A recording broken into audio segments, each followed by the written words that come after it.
So, folks, today I have a friend and brother here. He's Michio Momosano.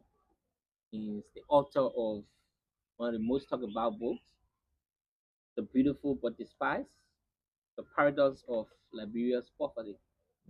So, I'm Sylvester S. Colimo, and today we're going to have a little chat with our author Yeah, as he will tell us some things about this book, what inspired him to write this book, what's their objective, and a lot of things about this book. Trust me, there's a very interesting chat we're about to have, and I ask that you follow us.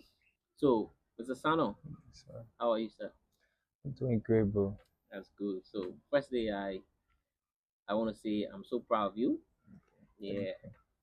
seeing you composing, you working in line with George F. Sampa to come up with such a book that is very educative. It opened our eyes to a lot of things about our country, Mhm. and not just opening our eyes, but it's also show way forwards in which we can help make Liberia the beautiful state it should be. Mhm. Like you said, the title of this book alone is interesting. The beautiful but despised. Two different things. Something is beautiful and it's despised. What made it despised? What took away the beauty? And Mm. what can bring back the beauty we had as a country? And this book don't just talk about that. It talk about the lapses without shifting blames on a specific individual.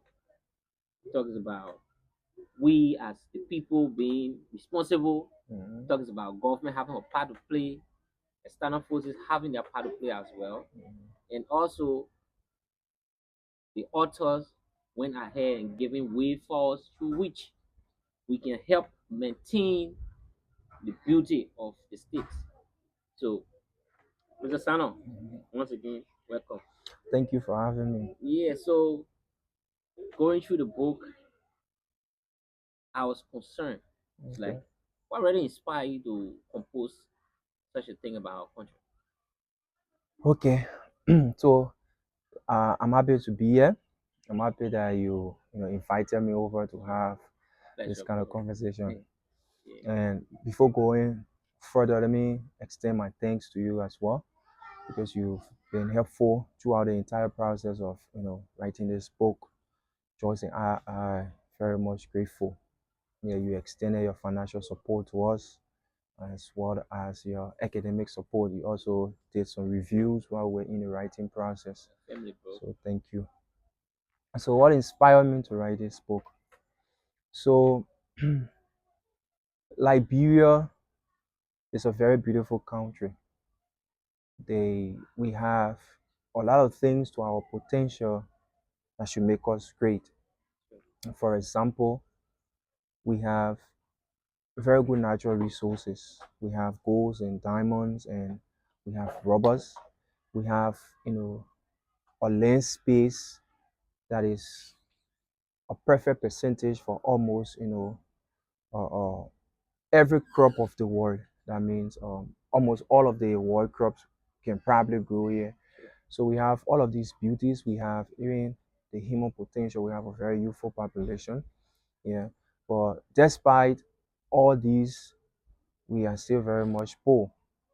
You can see that of the total 5 million people that we have, only 18% of the population enjoys, electricity. We still have, major infrastructural deficits, like no good road connectivity. We have a broken educational system and all that.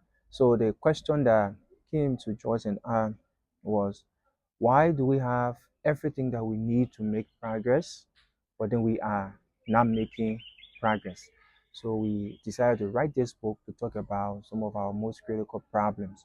What are things that have affected our growth for time immemorial, and how do we, leave from this stage to being a better nation? Yeah, that's good. That's a nice one.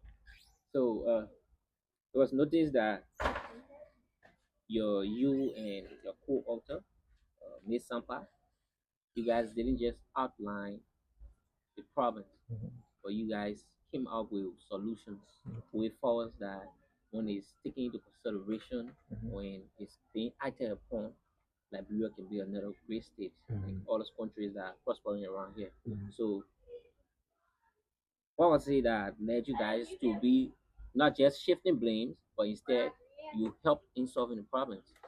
Okay, so that's a very good question. So most of the books I've read on Liberia, most times people only talk about the problem. Apart from the books, most times when people have conversations about Liberia, they always only talk about the problem. But how do we make progress? That is also very much important, Sure. as talking about the problem. So how do we make progress? What are the way forwards? People don't bring, the way forwards on the table. They always only talk about the problem, Liberia, the government is corrupt, the citizens are lazy and that. But then how do we, put forth solutions to the government for the Mhm. government to stop being corrupt? How do we put forth solutions for the citizens to stop being lazy so they don't do that? So we did not just want to write, a book like the way other Liberian authors have been writing. Yeah. So we wanted to write a book that would stand out from other Liberian books. Talk about the problem, and also give the Yes, solution. make it distinct. Actionable remedies. Those are things that we can do that they can help us. For example, the family has a role to play in this nation's development. It is not only the government, the schools also have their roles to play. The churches, the mosques, the religious community have their has their role to play. Yeah. So we talk about the problem as well as the solution because we wanted this book to stand out. Okay, that's a good one. So, considering our country in terms of information gathering, Mhm. right? We we know that most information about the country is oral history, and then at times when researchers are making research about the country in gathering credible information, written documents, and so it's actually a challenge. So, can you tell me how was it like in gathering information about the country? Okay, so it was kind of difficult at some point. But then the one thing about this book is that we incorporated more, of our personal experiences. Yeah, we've lived in Liberia for over 20 years. So we've seen suffering. I personally have experienced poverty in Liberia. Yeah. Yeah. I grew up in one of the poorest families, where we did not even have money to buy, school materials to go to school. Yeah, and there were times, where my parents had to struggle, to get us some basic things that we needed to survive on. So we incorporated, Joyce and I incorporated our experiences, things that we've seen, that we felt, So when you are reading the book, you see most of the experiences within the book. So for other areas where we needed credit, or data, maybe we are comparing Liberia to other countries, we searched the internet. It was difficult really to get information on Liberia. And what I did too was to, interview other people. Joyce Okay. and I also went around and interviewed people like former president of Cardinal University, Dr. Himobi Brown. Okay, Dr. We Brown. yeah, we did an interview with him, Okay. and he shared his experience He's with a smart us. educator. Okay, a very good educator. And then there was also a time that I went to newspaper outlets and I asked them for, you know, data information that I needed, to put in the work. And they provided me some of their newspapers and I went through and I found, some of those data that I needed. Yeah. So those are ways that we got the information that we wanted for this book. All right. See, because most of the thing when you're doing research about the country is actually a challenge in Hmm. getting information. Yeah. Yeah. So I know in all of these challenges and so forth, what really amazed you about this book Hmm. in the Okay. in the writing In process, the right? writing Yeah, the process, writing process. What really amazed you? a lot of things came to me. A lot of things stood out to me. But then what really, got to me was there is this nation called, Singapore. Singapore is in Asia. During the writing process, I got to understand that Singapore gained their independence from the British colony in the 1950s. Yeah, when Singapore became an independent state. Singapore had no natural resources. They Okay. were just, a piece of island nation. They had, no not enough land space.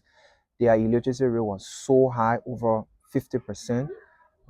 So they had all these, against them for national development. But then in just about 30 years, Singapore became a first world nation. So I was like, I've always thought that it is impossible for development to happen in a country in even below 50 years or 50 years time. So the thought I had was, for a nation to be developed, it has to take something like 50, 60, 70 to 100 years before it can get developed. But then I learned that Singapore got developed in just 30 years. So I said, but if Singapore can get developed in 30 years despite having no natural resources, uh, uh, not enough land space, and very illiterate population. Then what about like, bro? We, Comparing it we with a compare, nation yeah, full of full of resources. natural resources. We have very, good population, a very sizable population in that. So I said, but we can get developed even in 10 years if we want to get developed. So Possible. the notion with us Liberians is that Labrador cannot get developed now. Most times when you're talking about Labrador's development, people think that development will happen after 100 years. Yeah. But if we really want Labrador to get developed in 10 years, Labrador can get developed in 10 years. If we want Labrador to get developed in 5 years, Labrador can get developed in 5 years. Certain level of development we can achieve in those years, and Labrador can become a first world nation in even or less than 30 years as compared to Singapore. So this was something that really amazed me during the writing process. Yes. So, there are a lot of people out there because the book was launched on was it the 20th? Yes, July 20th. So, what's the recommendation to those who haven't read the book? Okay, so if you have not read the book, I would advise that you read this book. If you are out there in the diaspora, you can get a book on Amazon. You can purchase the book from Amazon. If you are in Liberia, contact me, contact Joyce. You can also get a book. This book talks about most critical problems, from blame sharing to national mindset to ignorance to lack of national identity, amongst other problems. And not only that, we also put forth some actionable remedies for national development. So please get a copy of this book, read this book. It was nice having you, Otomitio Momosan.